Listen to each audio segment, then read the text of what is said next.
Sir ये बताइएगा कि कहा जा रहा है कि 90 से ज़ायद लोगों ने जो पार्टी छोड़ के गए थे प्रेस कॉन्फ्रेंस करके वो अब वापस आने के लिए राब्ते कर रहे हैं और खान साहब ने शर्त रखी है कि प्रेस कॉन्फ्रेंस करेंगे तो वापस आएंगे।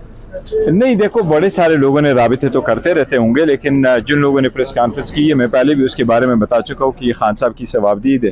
खान साहब की पार्टी, खान साहब जब चाहेंगे और कहेंगे कि उनको वेलकम करना है, हम उनको ज़रूर वेलकम करेंगे। अगर खान साहब नहीं इजाज़त देंगे तो वो लोग नहीं आएंगे। जो अपने खुशी के साथ अपने या किसी मजबूरी की वजह से वो सख्त वक्त में पार्टी से गए हैं, वो जा चुके हैं। तावक्त ये कि खान साहब कहे कि उनको आने दें। कुछ ऐसे लोग हैं जिनको पार्टी या खान साहब एक्सेप्ट नहीं कर रहे लेकिन वो आना चाह रहे हैं।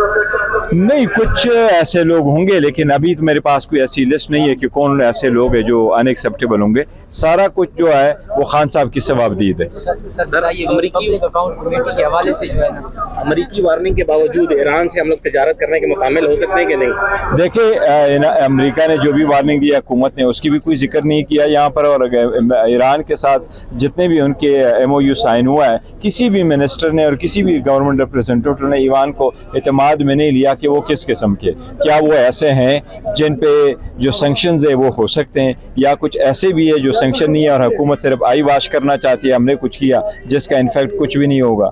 क्या किस किस्म के मुआहदे हुए हैं, गवर्नमेंट ने बताया ही कुछ नहीं पार्लियामान को।